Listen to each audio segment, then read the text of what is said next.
कोकणातील प्रत्येक अपडेट जाणून घेण्यासाठी आजच माझे कोकणच्या सोशल मीडिया प्लॅटफॉर्मला लाईक, फॉलो आणि सबस्क्राईब करा. कोकणामध्ये घडणाऱ्या घडामोडींची इत्थंभूत माहिती देणारे प्रसार माध्यम म्हणजेच माझे कोकणमध्ये तुम्हा सर्वांचं मनपूर्वक स्वागत आहे. नमस्कार, मी सागर कदम. तुम्ही पाहत आहात माझे कोकणचे प्राईम टाइम बुलेटिन. बातमीपत्राला सुरुवात करण्याआधी पाहूयात बातमीपत्रातील हेडलाईन्स. लोटे MIDC मध्ये पुन्हा एका कंपनीकडून रासायनिक सांडपाणी उघड्यावर सोडल्याचा नागरिकांचा आरोप. प्रदूषण नियंत्रण मंडळाकडे कारवाईची मागणी. आशिष शेलार यांची कोकण दौऱ्यादरम्यान भास्कर जाधव यांच्या कार्यालयाला भेट. चिपळूणच्या राजकीय वर्तुळात चर्चांना उधाण. स्मार्ट मीटर बाबत नागरिकांमध्ये झालेल्या विविध शंका आणि गैरसमज दूर करण्यासाठी महावितरणाचा पुढाकार. खेडमधील कार्यकारी अभियंत्यांनी दिली सविस्तर माहिती. आणि जागतिक सर्प दिनी नागाला जीवदान. सर्पमित्राची धाडसी आणि सुरक्षित कामगिरी. पेणमधील पांडापूरमध्ये सर्प बचावाची यशस्वी मोहीम. आता पाहूया सविस्तर वृत्त. रत्नागिरी जिल्ह्यातील खेड तालुक्यातील लोटे औद्योगिक वसाहतीमध्ये आज सकाळी रासायनिक सांडपाणी आणि रासायनिक वायूच्या कथित गळतीमुळे परिसरामध्ये एकच खळबळ उडाली. स्थानिक नागरिकांच्या आरोपानुसार Shri Durga fine chemicals private limited आणि श्री दुर्गा ऑर्गॅनिक्स या कंपन्यांकडून रासायनिक सांडपाणी कारखान्याच्या गेटमधून उघड्यावरती सोडण्यात आले. त्यातून निर्माण झालेल्या तीव्र रासायनिक वायूमुळे परिसरातील ग्रामस्थ तसेच शेजारील कारखान्यातील कर्मचाऱ्यांना त्रास झाल्याचा दावा करण्यात आला आहे. घटनेनंतर संतप्त ग्रामस्थांनी संबंधित कारखान्याच्या प्रवेशद्वारावरती धाव घेतली. मात्र त्यावेळी कारखान्याच्या व्यवस्थापकांकडून कोणतीही जबाबदार व्यक्ती चर्चा करण्यासाठी समोर आली नसल्याचा आरोपही करण्यात आला. अशा प्रकारचे प्रदूषणाचे प्रकार वारंवार घडत असल्याचा दावा करत ग्रामस्थांनी महाराष्ट्र प्रदूषण नियंत्रण मंडळ, कारखाना निरीक्षक आणि संबंधित यंत्रणांनी तातडीने चौकशी करून कठोर कारवाई करावी तसेच कारखान्याचे उत्पादन थांबवावे अशी मागणी केलेली आहे. दरम्यान हे आरोप स्थानिक ग्रामस्थांनी केले असून संबंधित कारखाना व्यवस्थापनाची किंवा महाराष्ट्र प्रदूषण नियंत्रण मंडळाची अधिकृत भूमिका अद्याप समोर आलेली नाहीये. चिपळूणच्या राजकीय वर्तुळामध्ये चर्चेचा विषय ठरलेली एक महत्त्वाची घडामोड समोर आलेली आहे. भाजपचे वरिष्ठ नेते आणि राज्याचे सांस्कृतिक मंत्री आशिष शेलार यांनी कोकण दौऱ्यादरम्यान चिपळूणमध्ये भाजपच्या नव्या कार्यालयाचे उद्घाटन केले. यानंतर त्यांनी कार्यालयालगत असलेल्या आमदार भास्कर जाधव यांच्या संपर्क कार्यालयालाही सदिच्छा भेट दिली. विशेष म्हणजे यावेळी आमदार भास्कर जाधव कार्यालयात उपस्थित नव्हते. दोन्ही नेत्यांची प्रत्यक्ष भेट झालेली नाही. मात्र शेलार यांनी जाधवांच्या कार्यालयाला दिलेल्या या भेटीची राजकीय वर्तुळामध्ये जोरदार चर्चा सुरू झालेली आहे. भविष्यात मोठी राजकीय उलथापालथ होणार का अशा चर्चा सध्या राजकीय वर्तुळात सुरू आहेत. अलीकडच्या काळामध्ये दोन्ही नेत्यांमध्ये झालेल्या राजकीय आरोप प्रत्यारोपांच्या पार्श्वभूमीवरती या भेटीकडे अधिक राजकीय अर्थांनी पाहिले जात आहे. त्यामुळे या भेटीनंतर पुढे कोणत्या राजकीय घडामोडी घडतात याकडे आता सर्वांचे लक्ष लागलेले आहे. भास्कररावांचा निरोप मला आला होता. त्यांचा माझ्या कार्यालयाशी संपर्कही त्यांनी केला.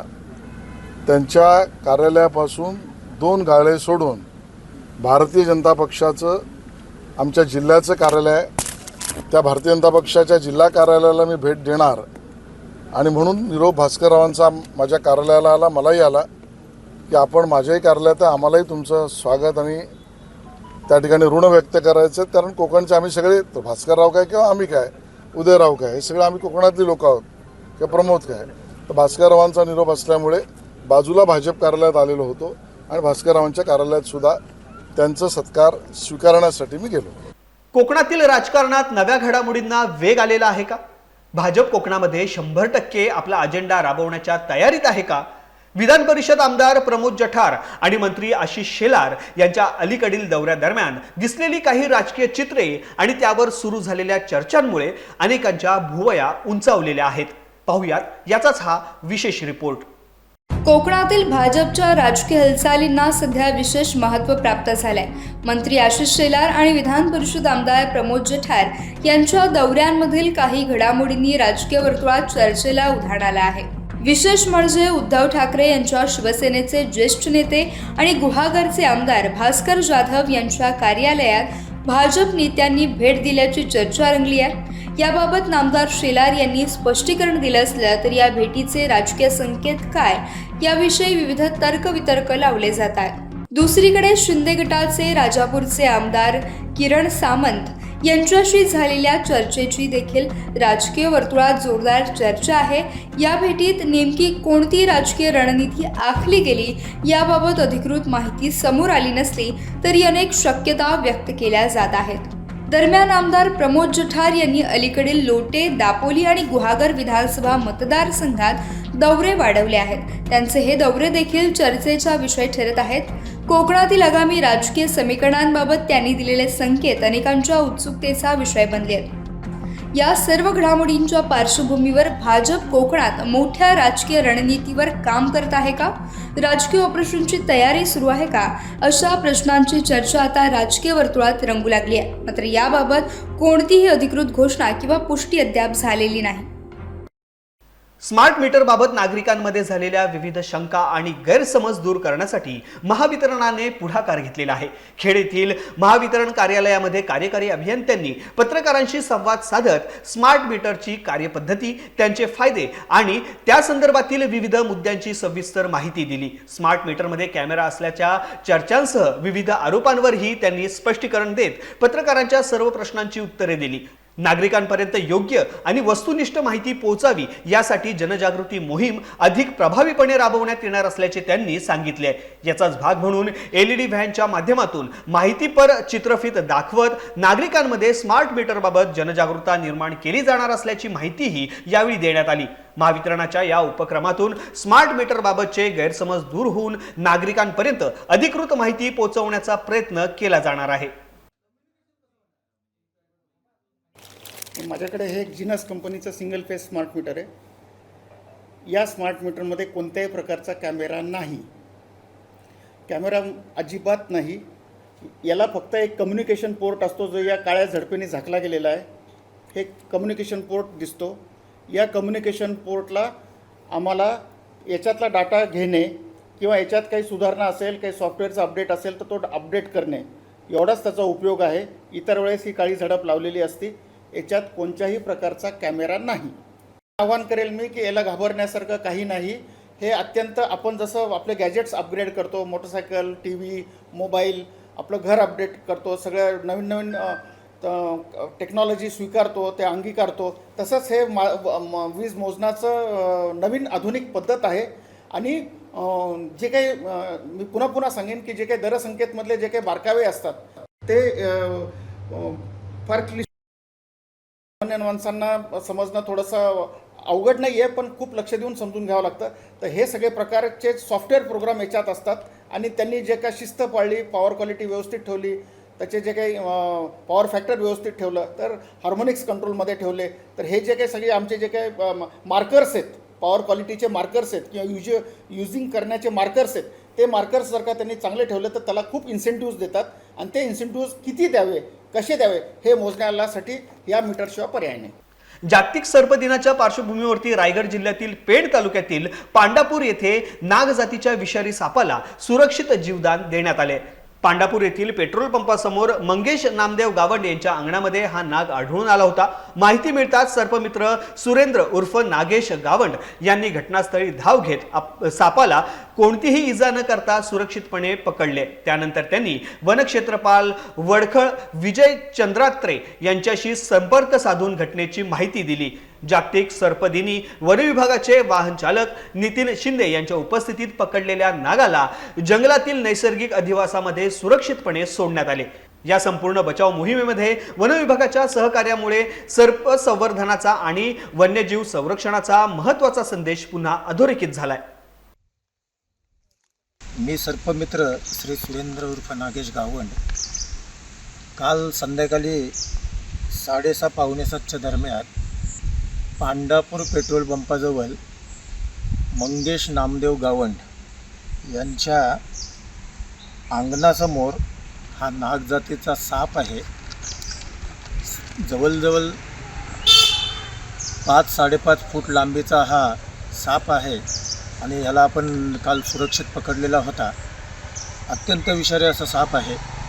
या सापाने जर दंश केल्यास कोणत्याही प्राण्याचा मृत्यू होऊ शकतो. अशा प्राण्यांना विनाकारण मारू नका. असे प्राणी आढळल्यास आपल्या विभागातील सर्पमित्र किंवा वन विभागाला प्राचारण करून बोलावून अशा सापांना सुरक्षित पकडून त्यांना जंगलादिवासामध्ये सोडण्यास मदत करा. आता आपण या सापाला सुरक्षित सोडणार आहोत. आपल्या सौम्यत आहेत नितीन शिंदे फॉरेस्ट ऑफिसकडून आणि त्यांच्या सौम्यतात आपण हा साप जंगलादिवासामध्ये सोडणार आहोत. खेड तालुक्यातील उत्कृष्ट निवेदक उत्तम कुमार जैन यांना शब्दांच्या पलीकडले या पुस्तकाच्या ब्रेल रूपांतरण प्रकाशन सोहळ्यामध्ये विशेष सन्मानाने गौरवण्यात आले आहे. घराडी येथील नयनबिंदू सभागृहामध्ये कोकण मराठी साहित्य परिषद मालवण शाखेच्या वतीने आयोजित कार्यक्रमात ज्येष्ठ साहित्यिक सुरेश ठाकूर यांच्या हस्ते त्यांना सन्मान चिन्ह प्रदान करण्यात आले. अनेक वर्षांपासून सामाजिक, सांस्कृतिक, साहित्यिक आणि विविध सार्वजनिक कार्यक्रमांमध्ये प्रभावी सूत्रसंचालन व ओघवत्या निवेदनातून उत्तम कुमार जैन यांनी स्वतंत्र ओळख निर्माण केली आहे.